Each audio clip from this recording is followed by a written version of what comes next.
Welcome to the Unstoppable Journey with me, your host, Camille and Moore. I'm so glad you're here. This is the place where we talk all things women. Again, welcome. Hello, hello. We are back. Thank you for joining me on this unstoppable journey. Today's topic, it's not my fault. How many times have we said it and how many times have we heard it? I mean, it's just so common in our society. But if you want to know a little more about what's not your fault, why it's not your fault, and why it shouldn't affect you either way in succeeding in life, then stick around. Today, we're talking about victimhood. First of all, let me start off by saying being victimized is not a choice. However, remaining a victim is. Many times you will hear women who have overcome abuse tell you directly, do not call me a victim, because they want to walk in victory in the fact that they have overcome what has been taken from them or what has happened to them. They don't want to remain a victim, because when we say, yes, I'm a victim of what happened to me, even though it wasn't my fault, then we give power to someone else. And our power is who we are. It allows us to overcome adversity. So when someone says to you, don't call me a victim. I know that happened to me. I know I was victimized. But I, myself today, as I stand here before you, am not a victim, then respect that. Respect the fact that they do not want to allow someone else to have that kind of power over their emotions and over their destiny and over their decision-making process.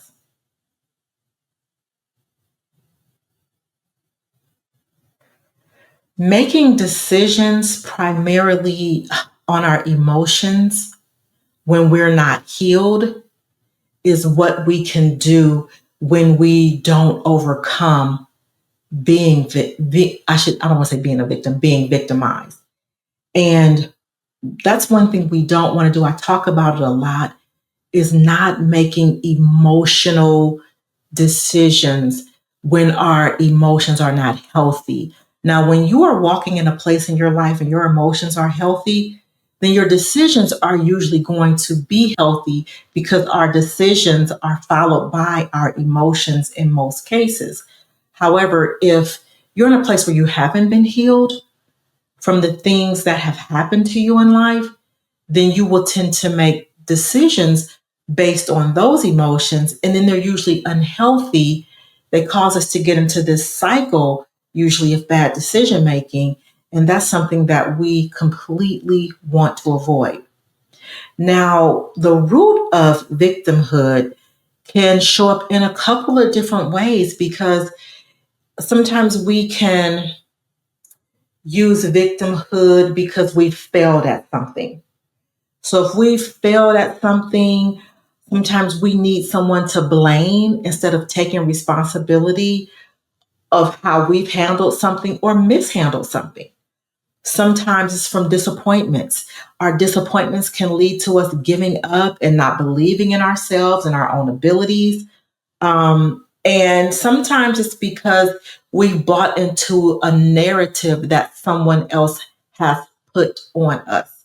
So when I'm talking about the root of victimhood in those particular instances, I'm definitely not talking about a woman who has been victimized in their life at the hands of someone else, not by any doing of their own. So I like to kind of separate that, because they really are two different things. And I believe that I really wanted to talk a little bit about the narrative of being a victim, because I firmly, like I could barely even get it out, I firmly believe that no one has the power or the authority on this earth to tell me that I can't achieve, believe, or accomplish what God has put in me to do. If it's God given, God ordained, then God is going to give me the ability. It's just my responsibility to maybe hone the gift or to practice or to study or to go out and get the qualifications, whatever the case may be. Being a victim, it can display itself in many different ways. But one of the two main things I tend to notice are complaining and excuses.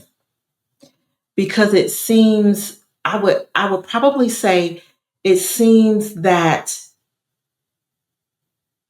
complaining and making excuses for ourselves are easier than healing and changing, because healing and changing are quite challenging. There's no sense in me, well, I'm sitting right now. I was going to say standing. I'm sitting. There's no sense in me sitting here and saying, yes, change is easy. Picking yourself up after a failed attempt at something is easy. Overcoming obstacles is easy, because in most cases, they're not. Because if they were, everybody would be doing it and no one would be complaining. The thing about life is that it's going to continue to move forward with or without you. So you can stay where you are today, look back a year from now, and still be here. And I always say you can either decide to heal or you can decide to wallow. Those are your two choices. There's like no in between. That's very black and white. There is no gray. You can decide that you're not a victim, or you can continue to wallow, complain, make excuses. It's everybody's fault. It's never your own. And I definitely, get emotionally complaining and venting gives you a little bit of a release of sorts. But at the end of the day, it doesn't shift your situation. And it really can lead to bitterness. So when something happens and things don't go your way, not in your favor, am I saying that you have to just ignore it like it didn't hurt or like it's not embarrassing or whatever the case may be? I'm definitely not saying that. Definitely not.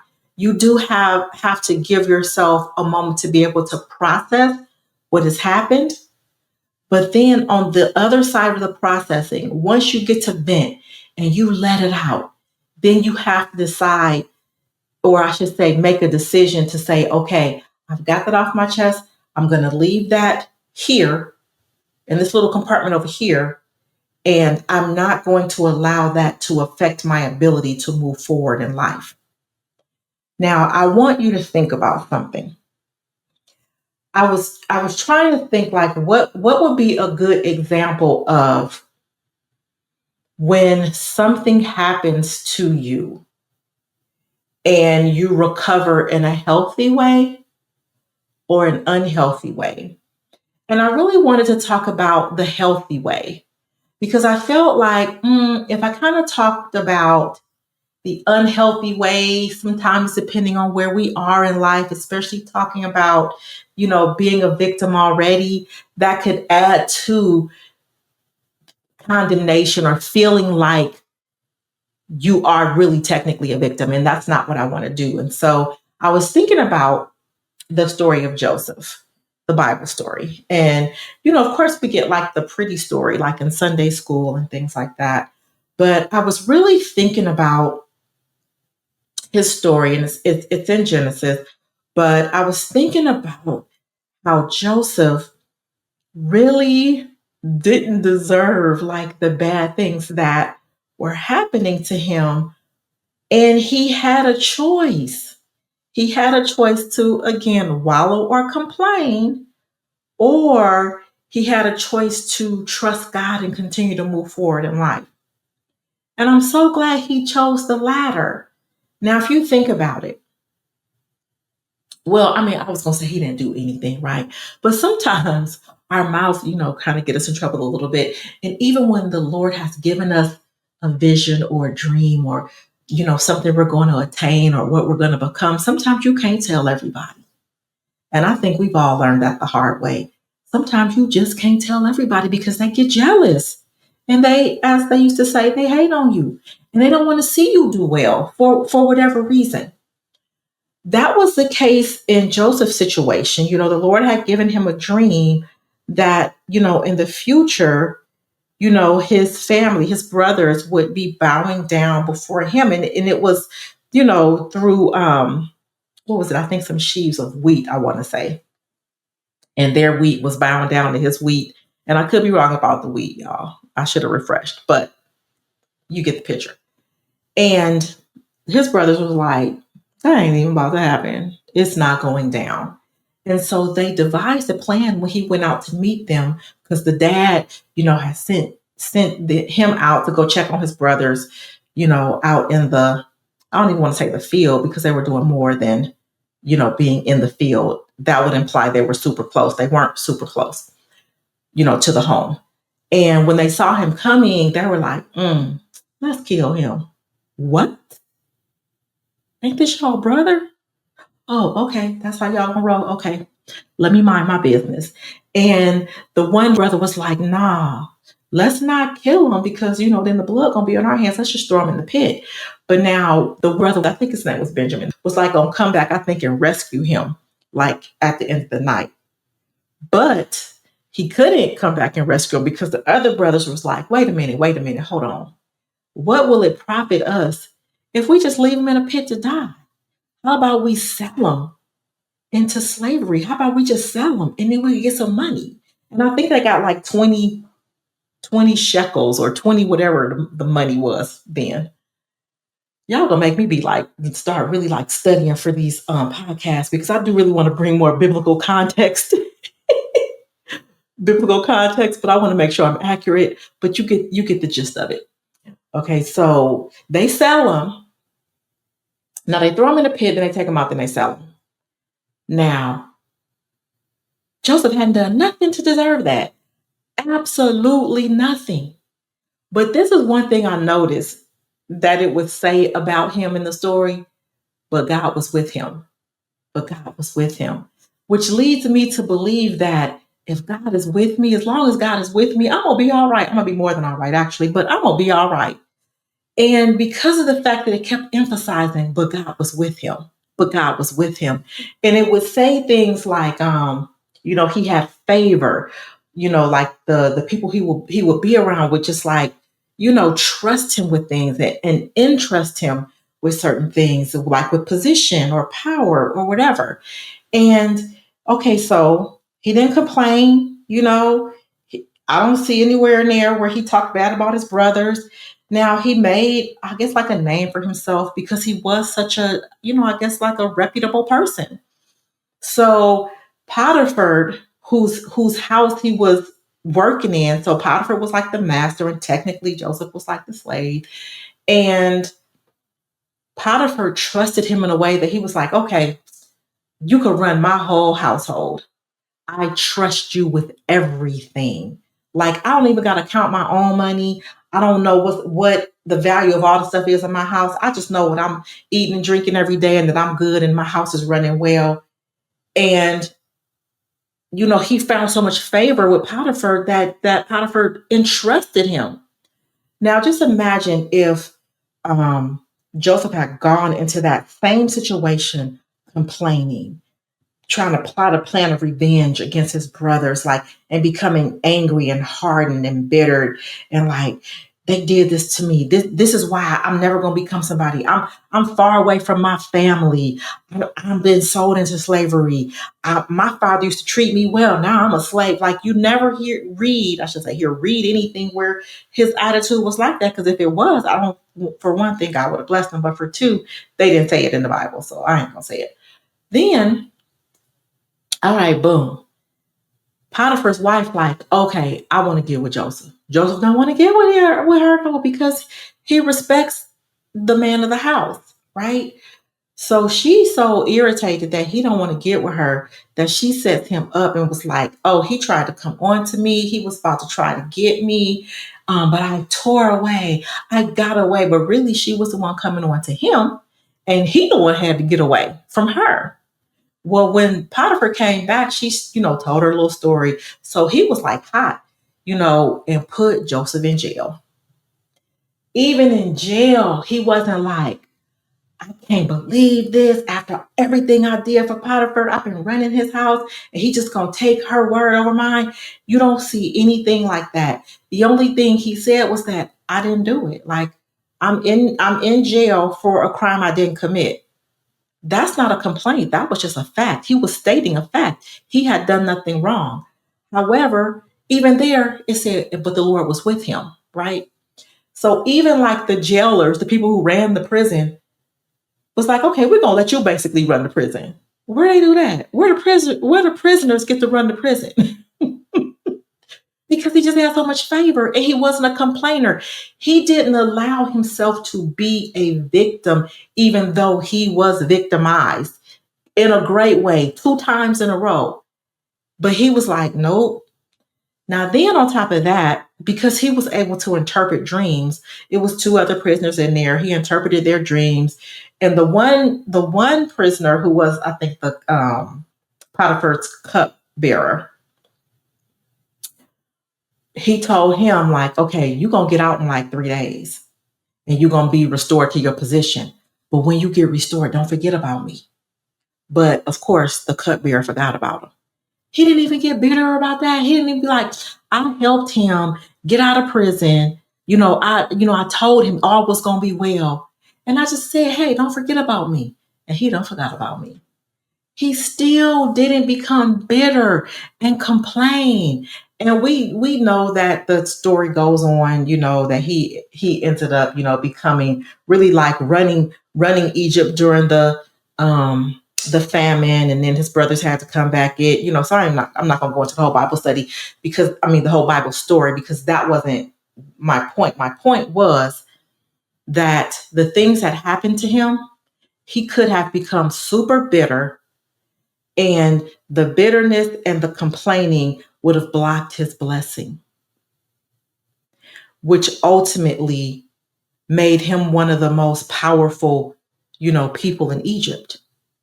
So my point to you, y'all, here I go saying so again.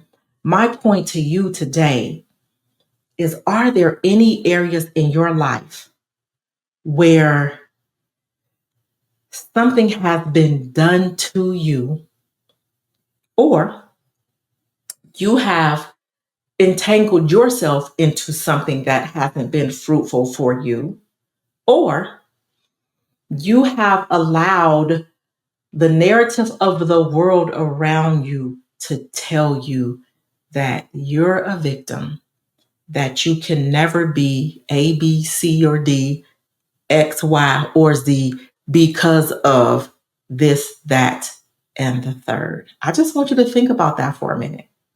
I really want you to think about that, especially if you have children, grandchildren. What are we telling our children? Are we, especially if you're listening and you're a woman of God, are you telling your children that they can only become what this world tells them they can become? That they can only become what a man in a certain position or power has the authority to tell them they can become? Or are you telling them, no matter how the odds may appear to be stacked against you, if you have God on your side, or as Joseph did, if God is with you, then you will have the favor of the Lord. And that will even give you favor with man. And if God is saying that you can have something, then you definitely, definitely can have it. It's yours. It's attainable. So don't listen to the narrative that's being preached today on the internet, on the news, even across some pulpits, y'all. I'm so serious. And I don't like to get into, political views because they're so divisive. But one thing I will say is I don't like when people are being told unless they unless they go about getting things a certain way, they won't be able to attain them or achieve them. And if you have been victimized by someone, no matter how painful what you went through was, this is your opportunity today to say, yes, this thing did happen to me, and I never thought I could overcome it. Some things we don't get over, some things we don't forget, but we can learn to not allow them to steal our future. We can learn to live today forward, not being affected in a negative way by the negative things that have happened to us. And I say that in the case of abuse, whether it's emotional, it's physical. Sometimes it can be being left out. It's psychological. And we have to determine in ourselves, also with the help of the Lord, to say, I have to learn how to heal from that so that I can become my destiny. A lot of times, the enemy knows and sees our destiny and where we're going, where we're headed better than us. So he's trying to block us and stop us from getting there. And the sooner he can put a roadblock up for you, the better chance he has of defeating you and stealing the future that God has promised or designed you or created you for. And I know this may have been a little all over the place today, but I felt a little all over the place when I was trying to express it or convey it. Because when we're talking about somebody being victimized, again, I always want to be very respectful because we don't know how someone is hurting right now. And if you are listening right now and you are still in a place where you are hurting because of something that was done to you by no fault of your own, I just pray that you would allow the Holy Spirit to minister to you, that you will open your word, and that you will allow the Lord to heal the broken places in your heart, because it's absolutely 100% possible to find complete healing from the worst of the worst things that we have gone through as women.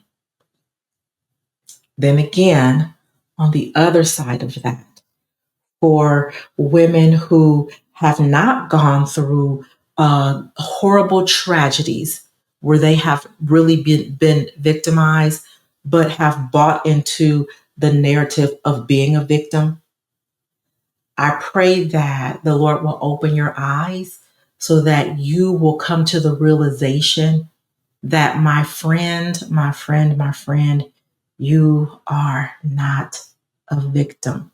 Stop complaining about what you don't have.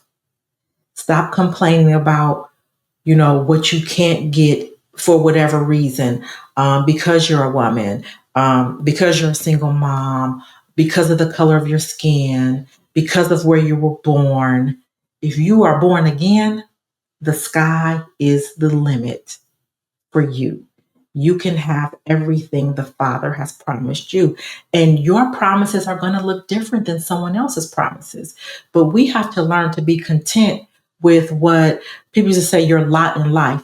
We have to learn to be content with the life that God wants to give us. A lot of times we're trying to live a life that's in complete opposition to what God placed us on this earth for. And when we do that, it really don't end well. Even when the ride of it is fun, in the end, y'all, it really don't end well. So I said I wanted to keep these under 20 minutes, but yeah, I don't know why this really just bothers me. And I just want us to be healed and whole and set free and delivered. So I hope you made it to the end. I hope you got something from this, and I hope it made sense. Because again, I feel like I was a little all over the place. So I'm gonna listen. I'm gonna listen back to this, and if it feel like it makes sense, then this will be episode number 5 for you. So again, I am your host, Camille N. Moore. Thank you again for continuing on this journey with me as I continue to walk alongside you as you become the unstoppable woman that God called you to be. Thanks for joining the journey today. Connect with me on Instagram and LinkedIn. And remember to join me the first Saturday of each month for a live coffee and chat on my YouTube channel.